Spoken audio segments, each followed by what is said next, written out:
नमस्कार मंडळी, पुन्हा एकदा तुमचं कोकण माझं गाव आय लव्ह गावतले या यूट्यूब चॅनलमध्ये सहर्ष स्वागत करतो. आज मी तुम्हाला दाखवतो कोकणातली एक जुनी परंपरा, कोकणातील राखण.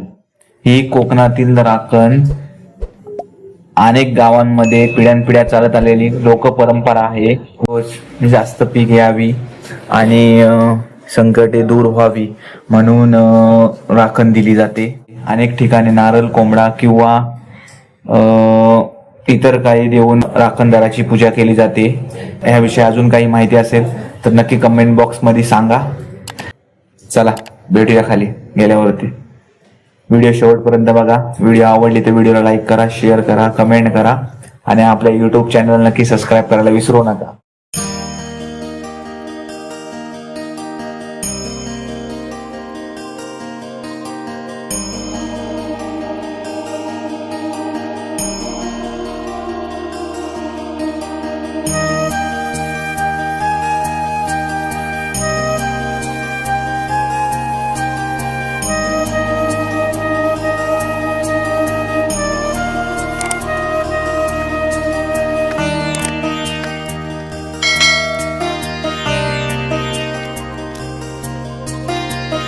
इथे पण टाकले शिव हापशेत आम्ही ह्याच वर्षी एवढा मोठा शेत केलेला आहे, पहिल्यांदाच आहे. त्यामुळे आमच्या अगोदर दुसरे कोणी करत होते शेत, ते इथे येऊन राखण द्यायचे. तुम्हाला दाखवतो कशा प्रकारे दिली जाते. जेवढं दाखवता येईल तेवढं मी दाखवण्याचा प्रयत्न करीन. व्हिडिओ नक्की शेवटपर्यंत बघा. जुन्या काळापासून म्हणजे पिढीनपिढी चालत आलेली एक परंपरा आहे, म्हणजे प्रथा आहे, ती पूर्ण करायला लागते. जेणेकरून आपलं पीक व्यवस्थित होतो. जंगलमधले आता साईडला पूर्ण जंगल आहे, त्यातले जनावर कोण असतील किंवा भाताचे नुकसान करत असतील त्यांच्यापासून पण संरक्षण होते.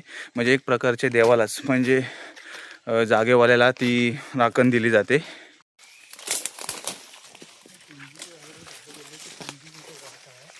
कुठं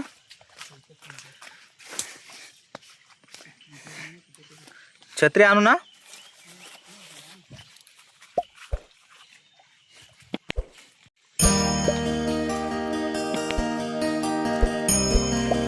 मग कशी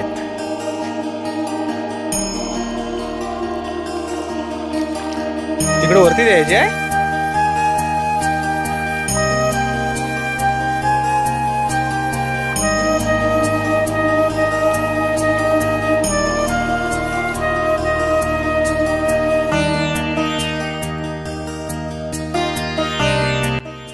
नैवेद्य दाखवण्याची पानं खाली हातरलेली आहेत, तुम्ही पाहू शकता. अशी 1 2 3 अशी 7 पानं मांडायला लागतात आणि इकडे मांसाहारीसाठी असं गोल केलं जातं. ते तुम्हाला बघा पुढे.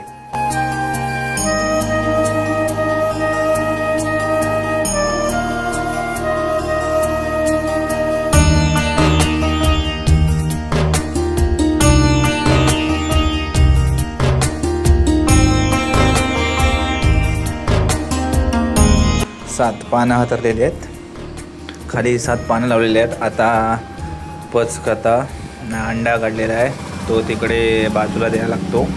अंडा आणि नारळ, पचकथा. आणि ही जी पानं हातरलेली आहेत नैवेद्य देण्यासाठी, त्याच्यावरती एका पानावरती भात आणि बाकीच्यावरती थोडा थोडा भात आणि म्हणजे असं मांसाहारी आणि शाकाहारी.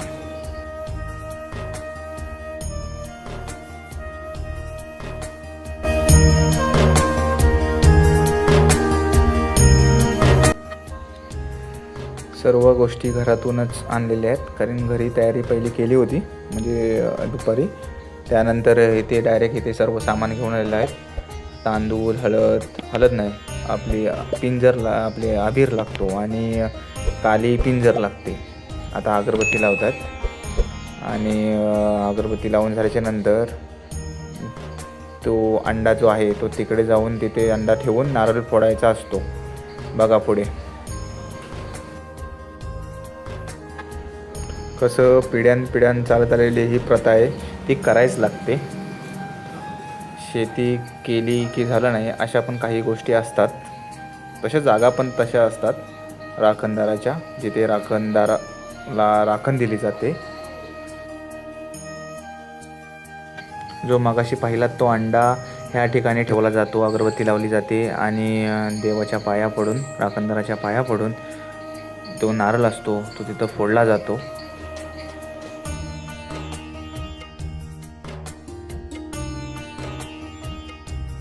जे नैवेद्यासाठी पानं हातरली आहेत तिथे असा घरून भात आणलेला आहे. म्हणजे तो भात बघ कसा आहे टोपात, असा बरोबर भात पडला गोल आकारात. तो भात तिथे जी अशी मोठा निवद आहे तिथे मांसाहारी निवद ठेवतात, तिथे असा भात ठेवायचा असतो.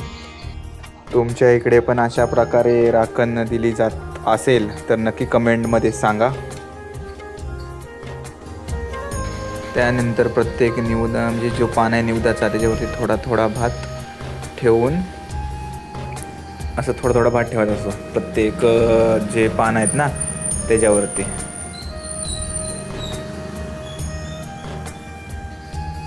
सात आहेत. त्यानंतर दही ठेवायचा असतो, कारण शाकाहारी आहे म्हणून दहीचा निवद दाखवायचा. दही भात, दही ठेवलेलं आहे बघा, दही टाकत त्याच्यावरती ठेवत आहेत. हा बघा दही ठेवलेले आहेत त्याच्यावरती, म्हणजे दही भात तिथे शाकाहारी निवेद्य आहे. त्यानंतर ही 1 2 3 4 5 6 7 7 होलवाली जी पोळी आहे ती ह्याच्यावरती ठेवावी लागते. शाकाहारी निवद आहे, सॉरी मांसाहारी निवद आहे तिथे, आणि शाकाहारी निवद आहे तिथे एक होलवाली तुकडा करून पोळी ठेवली जाते. अशा प्रकारे नैवेद्य तयार केले जाते.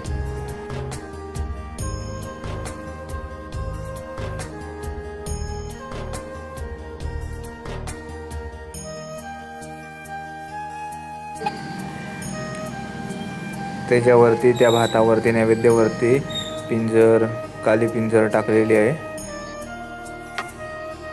ही अशी प्रथा आहे जी पिढ्यानपिढ्यान करत आलेली, म्हणजे चालत आलेली आहे. शेतीची लावणी झाल्याच्या नंतर ही राखण दिली जाते. आता ही जी पानं बाजूला ठेवत आहेत तर ह्या पानांना काय बोलतात ते कमेंट बॉक्समध्ये नक्की सांगा. ही सर्व पानं अशी लाईनीत लावून बाजूला ठेवलेली आहेत.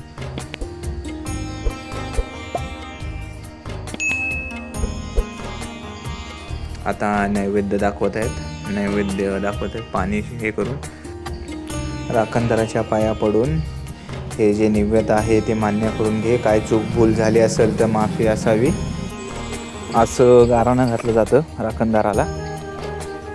काय चूक बीक झाली असेल असं बोलून राखणदाराला नैवेद्य दाखवायचं. अशा प्रकारे आमची राखण देऊन झालेली आहे. व्हिडिओ शेवटपर्यंत पहा. व्हिडिओ आवडली तर व्हिडिओला लाईक करा, शेअर करा, कमेंट करा. जेवढं दाखवता आलं तेवढं तुम्हाला मी दाखवलं आहे. शेत बघा जवळजवळ आला. हा शेत लावलेला होतो, ह्या शेताचीच पलटी द्यायची असते. 2 शेत असतात तिथं वरती पलटी देतात तिची, म्हणजे राखण देतात. आता श्रावण महिना चालू होईल ना, त्यामुळे त्याच्या अगोदर जो आम्ही शेत करतो ती राखण दिलेली आहे. आता झालेली आहे राखण देऊन. राखण द्यायला लागते जो कोण शेत करतो ती, तुम्ही पाहिलंच असेल. चला, व्हिडिओ आवडली तर व्हिडिओला लाईक करा, शेअर करा, कमेंट करा, आणि आपल्या यूट्यूब चॅनलला आय लव्ह गावदेलला सबस्क्राईब करायला विसरू नका. भेटूया अशाच नवनवीन व्हिडिओमध्ये. तोपर्यंत बाय.